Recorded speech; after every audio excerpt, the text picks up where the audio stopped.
What's going on, everyone in YouTube world? I know it doesn't look much like it, but spring is just around the corner. So I assume some of you are like pulling the dust covers off your bike, taking the battery off the charge and getting ready to like hit the roads. Well, before you do, here's a couple of things I think you should know. Cue the intro.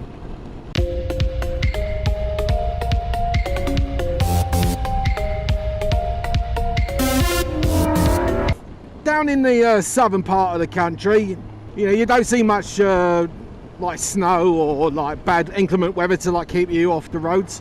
So, you know, this doesn't really apply too much to people down this end of the world. This is more for people who sort of live up in the sort of northern states. And there's a predominance about people who don't have garages, so the bikes are sitting outside in the weather. Now, if you're one of them sort of people, I think you need to do a few things before you hit the road.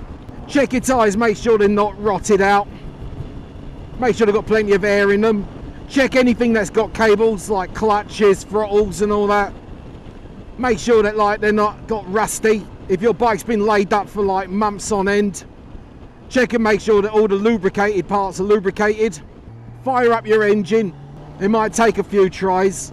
It's all a bit stiff, you know what I mean? So go easy on the engine. Go easy on what you're doing with like your levers and your throttles and all your pedals and stuff. Make sure they're all lubed up. What you don't want to do is like be careering down the road at 90 miles an hour and have a brake cable snap on you because it's just got eaten out by rust or some shit. You might want to check your filter as well.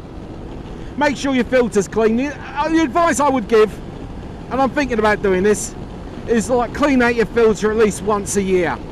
Though I would probably do that in like before winter, but I don't know.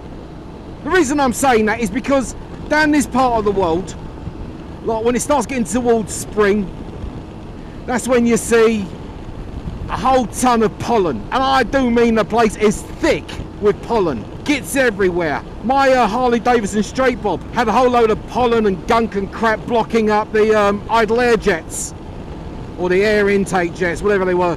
I had to clean them out at least once every few months. So, you know, have a look at your filters, make sure that they're all nice and pristine. Give them a clean or replace them, whichever type of filter you've got. Obviously make sure all your lights and bulbs are all working okay.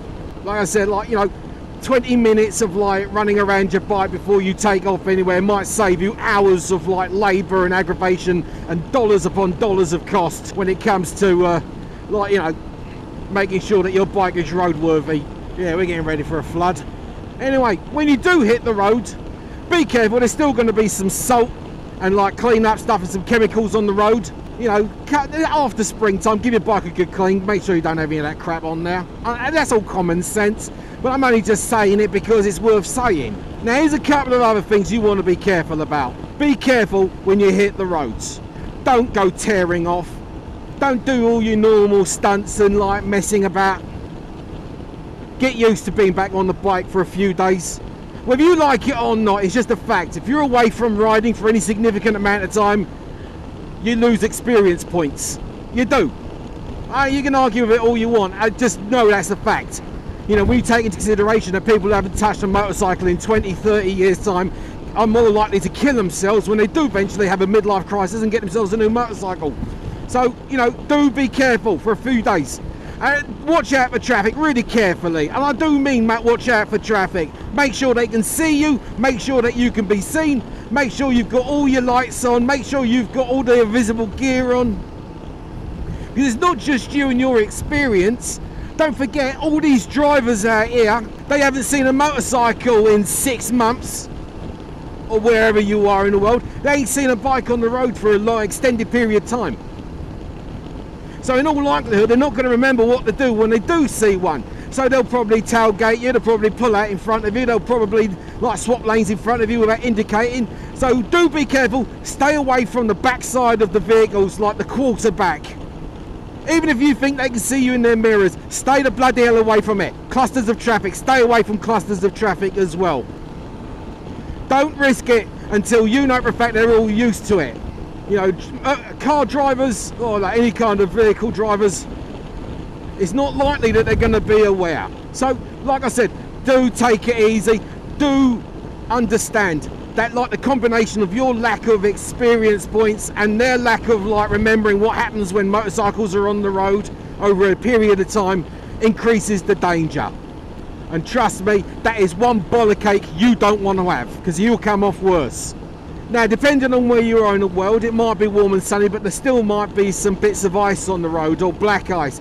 The roads might still be a bit like crusty and slippery with all the gunk and crap on them.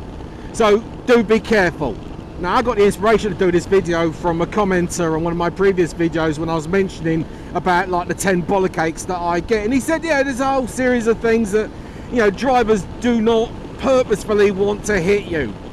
Of course, no motorcyclist wants to purposefully like suddenly get like target fixation and crash the bike. I mean, that's a given. I mean, that's just common sense. But it doesn't mean that it's not going to happen. So you have to be the wiser one. You know, and like I said, I don't want anyone out there to get hurt. It's as simple as that.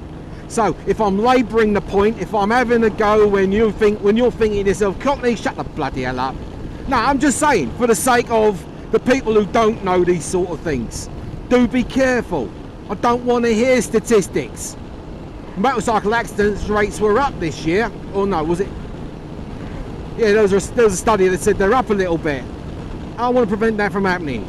If possible, do ride in a group. It doesn't have to be many, like 3 or 4 of you, but like the bulk of you makes a swarm that is easily visible. Being out on your own, you know, is not so much. Now, it's unfortunate that some of you up in the real northern parts of the world, up in Canada way and all that, you're still going to be inundated with crappy weather until flipping practically June. I'm sorry about that, but it probably puts you more at risk. And you know, you might look a bit of a tip, but try to be a bit more visible than you normally are. Wear something poppy and bright. Yeah, not like this. Yeah, Ryan from Fortnite, he had a blinding video about like how to be invisible. I really suggest you watch it, and you watch it carefully. He's got a lot of seriously good points on all that. Ryan F9 from Fortnite. Right, okay. Yeah, down here in like the southern states, we have to consider ourselves pretty lucky, considering that the weather doesn't get too bad, and that when you do like have to lay off your bike, it's only for like an intermittent amount of time, couple of weeks here, couple of weeks there. You know, there are people right now like in Florida like thinking, what weather? Thank you for the heads up, Mr. Driver there. You gave me lots of lovely warning and a good indicator telling me that you're going to turn off. If I'd have smacked it to the back of you, I'd have had no one to blame but myself. And yes, there are some courteous, cautious, nice drivers. If you're like me and you're riding one of those awesome, sexy BMW K1600s or like the RT1200 or, you know, some new bike, and you've got the ability to set like the riding modes on your bike, then, you know, for the first few weeks, I would suggest you put it onto like rain or ice condition, the kind of riding, where the throttle's a bit more forgiving, where the traction control is a little bit more on point, and the braking, like the anti-lock brakes are kind of like making sure, and the traction control all kind of merge in there, and do that extra bit to make sure that you're safe. I'm trying to think if there's anything more that I can think of about riding safe. Yeah, just make sure your cables are fine, your wheels aren't rotting out, your tyres are like not rotted out, I mean, and you know, get a fresh pint of gas in there and like fire up the engine, go easy on it for the first few miles, and still go easy on it for the first few bunch of days, for the first few week or two. You know, ride it in wanker mode. Make sure that you get used to getting back into the saddle again, and make sure other drivers of other cars are able to see you and that they've gotten used to seeing like bunches of motorcycles out and about. Yep, you see me, I see you. Yeah, on a personal note, do make sure that if you've got saddlebags or like the ability to carry some odds and ends, do make sure you pack an extra thick pair of gloves, or you know, or an extra scarf, you know, something just in case. You know, at the springtime in some places the weather's up and down like the Assyrian Empire, so you know, it might be warm one minute, freezing cold the next, might be dry one minute, pissed down with rain the next. So like, have some gear to protect you through all the elements, at least for until summer's officially announced. You know, you might not need it, but you'll be glad you had it when you do.